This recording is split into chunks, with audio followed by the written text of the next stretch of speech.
And while Kebba is coming up, Kebba is an award-winning author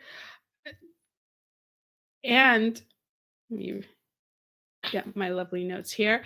She is an award-winning author of Discover the Secret Energized You. She is a stress, and there's her lovely book. She is a stress management coach and trainer and energy therapist who teaches people how to trade in their stress for enthusiasm and vitality.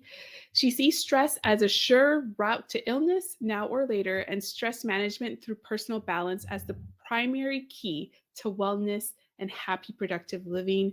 Kebba gives people tools for feeling energized, wonderful, instead of tired, tight, or in direct physical pain. Welcome, Miss Lovely Kebba. We are so excited to have you today. How are you Oh, that's doing? fun. Thank you for inviting me. Oh my goodness, yes. And just like every one of our panels, I love stories. If you have missed that, for anyone again, if you're seeing this, my name is Profwani with Lady Jewel. And honestly, we see events as live action storytelling. So I love stories. I love learning people's stories. And Keba, you have another yet another panelist who has quite a unique story because similar to Phil, who was going to become a doctor, you were an engineer and now you are in energy. How did that happen?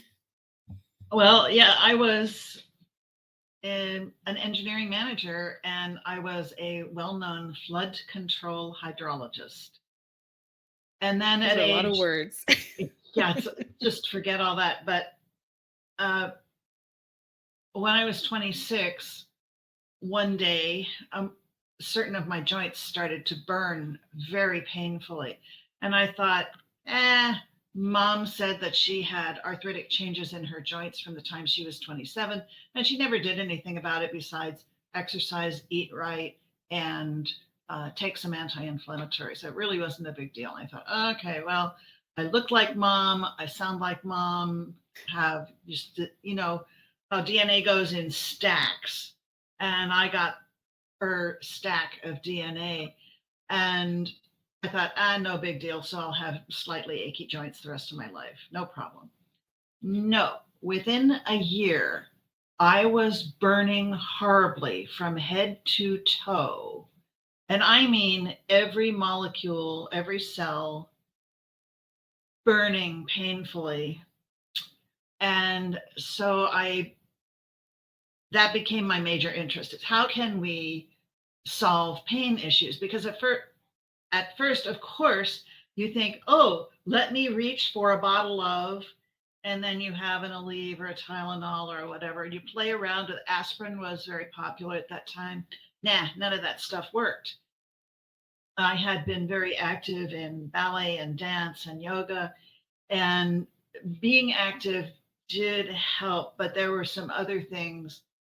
I became primarily a researcher of natural healing because I really needed to solve my issue at 26.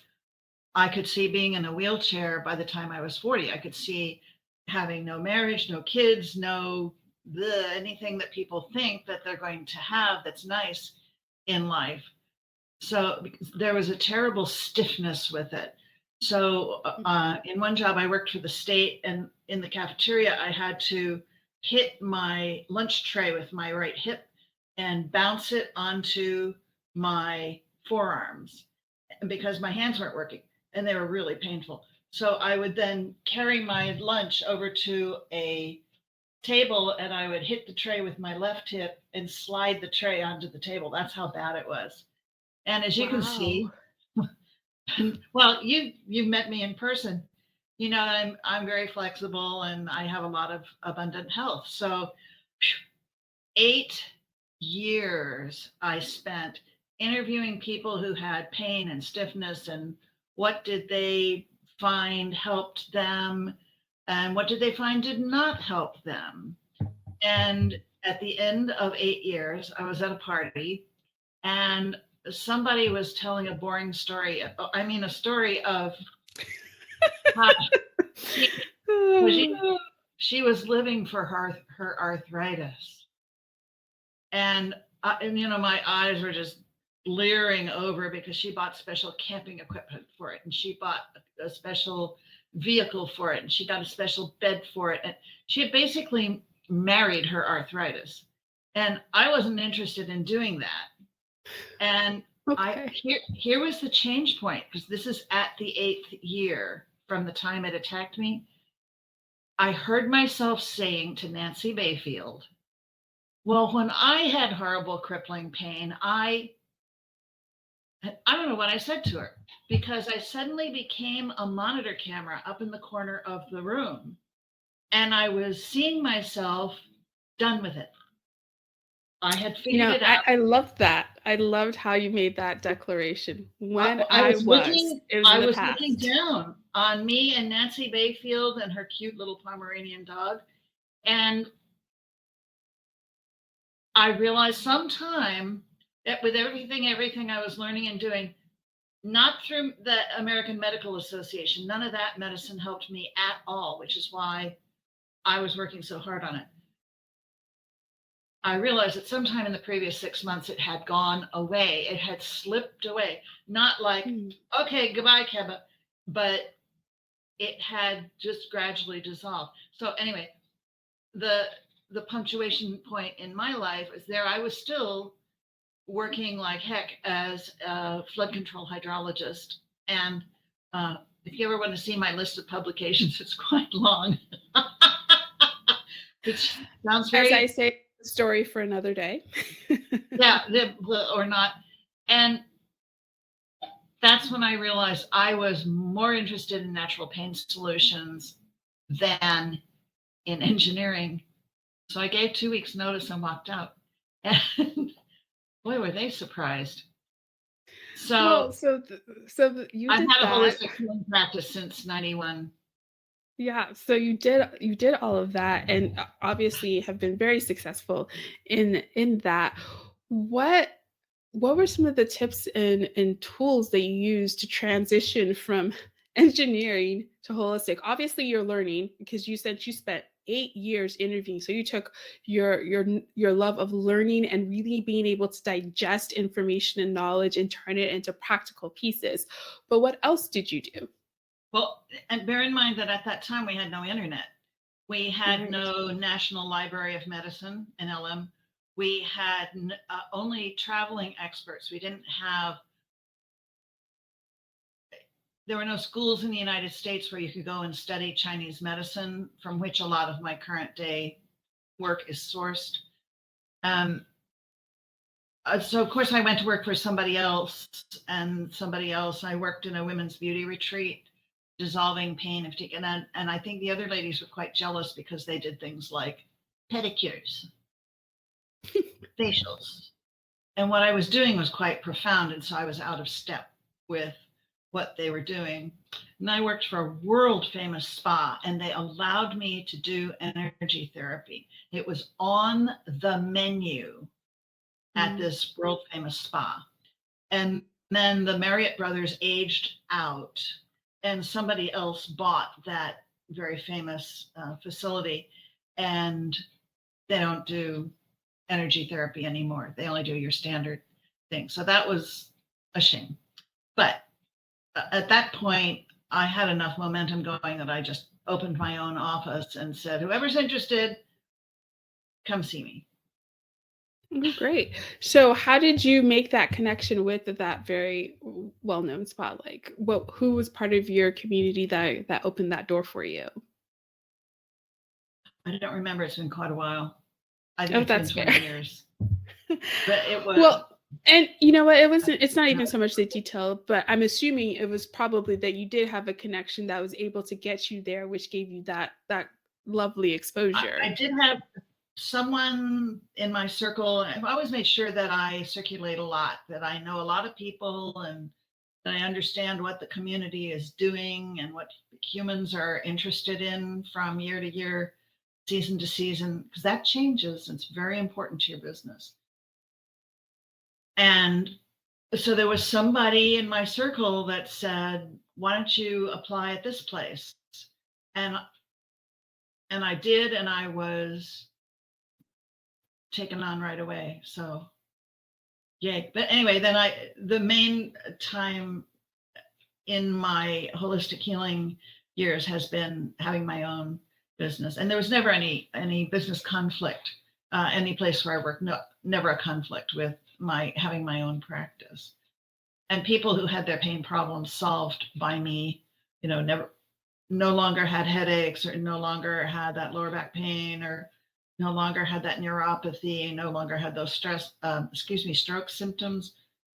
They would send their friends. Or breathing issues, no problem. And Yeah.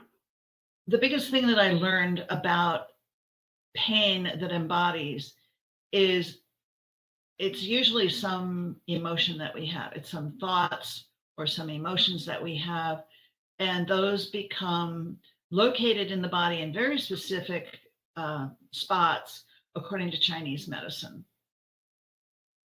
And so if somebody says to me, oh, well, I have headaches, I ask, well, do you have one here or here or here? Or is it sweeping like this and you're not really sure where it is? Because each of those has a different origin. And I can tell them what emotion is bugging them this week by where they say their headache is. So again, a lot of knowledge, which is Try like, putting wow. that in a print advertisement. Right, exactly.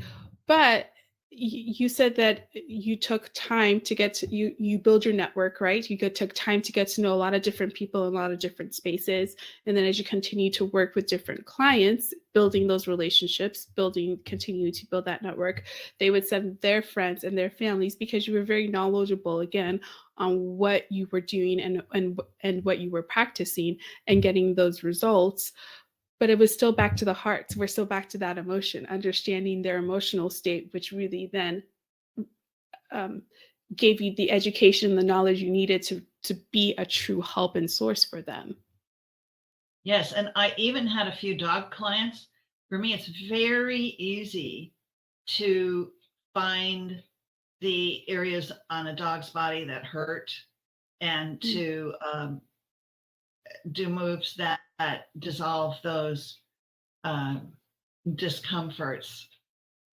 So if there isn't a break, then I can fix it. In fact, there was one couple that I used to go visit on Wednesday nights, and they had a dog, a large dog. And one night they said, oh, he doesn't need a treatment. I would usually give him a 10-minute treatment on my way out. The look on his face as I was turning to go, and the three of us looked at him, and his people said, I guess you better treat him. So we're all going to be in the quote dog house. He says pets are very easy to heal. They don't have a solar plexus. Okay, so what else would you like to know, Ms. Pearl? Well, we're coming to the end of our time together. Learned so much. Thank you so much again for being here. Love that. And for those that are listening again on demand, you're hearing a continual theme: getting to know people, building your network, connecting with the heart, being a knowledgeable expert of your field, and taking that time to really understand what it is that you're doing and the services that you're providing. So, what is one, well, besides all of the amazing experts that you had, I know this may be a hard thing, but another person that was instrumental to your success as a business owner? I don't have one. I collected business wisdom wherever I could. Well, that's not surprising. Sorry, You don't are a have a hero. connoisseur of learning. So, I've seen a lot of people charging a lot of money to make recommendations that have no application whatsoever to most people's businesses. So um, I think when I had a question about how to handle a certain thing, I asked around, and different people in my circle would answer that for me. Got a lot of great answers, and people love being asked for their opinion. well, actually, I love So it was that women. tip. So ask around. You have a great community that you're surrounded with. So ask for help. Take them out to lunch, take them out to brunch, and pick their brain. I had a young entrepreneur who's doing some event technology, and that's he did, and we spent some time chatting. One Before we say goodbye for now, what's one thing you would love to leave the audience with, Miss Kebba? I don't make the same recommendations that other people do. I'd like to recommend that everybody just start fresh every day, fresh and open to the guidance that you may receive. Keep going, keep smiling, and keep checking that you're on track. How do you know if you're on track? Because behind the start of your day is your vision. If you hold a vision, I'm not a person who talks about goals, a person who talks about your vision. What do you want your practice to be like? What kind of people do you want to be surrounded with? When I was in college, I knew that I wanted to be surrounded for all of your professional life. You want to be surrounded by people who are doing this and never looking up. I wanted to be surrounded by people who loved to go camping and people who loved to go hiking and people who appreciated Mother Earth and people who are kind of ecological in their thinking, which was that was early days back then. The first Earth Day was 1972. So not everybody had the Earth awareness that we do now. So I would say stay on your track. If you have an idea, a vision of what your business is going to be, pick your trade dress. That is, what does your business look like to other people? What do you look like to other people? And don't keep freaking changing your hair every week. Just, not spikes one week and the long hair the next week. And, you don't have to be Gwyneth Paltrow to make money. But I have people coming to me who have known me for 30 years, and for 15 years they've been thinking about it. And now they come in, they trust me. I am very consistent and I care. And they know that, and they've been thinking about it for a long time because that's how humans often are. So if you have this vision and this consistency in how you put yourself forth, you may be amazed at how Well, the universe sends people to you with ease and perfect grace. well, I do love that, the consistency and having your vision. I will have to agree to disagree about the hair change. I As I love to change know my that, hair. but complete change of looks doesn't give you a trade dress. You're an individual consultant. But but less on the joking side, truly having that vision. I loved how you started out your last comment there with wake up every day fresh. It is a new day. You have your vision, you have where you are going in your direction in life. So start that fresh with that in the forefront of your mind and work on it consistently throughout the day, and you'll be amazed at where next you'll go. So thank you so much for that, Kaba. And Thank we will chat with you shortly. So we will see you soon. And we are bringing up our last panelists for the day. And we're just grateful to have everyone here, Kaba. We definitely have to chat again. So chat with you shortly. you. Good. Look forward to it. And as we are bringing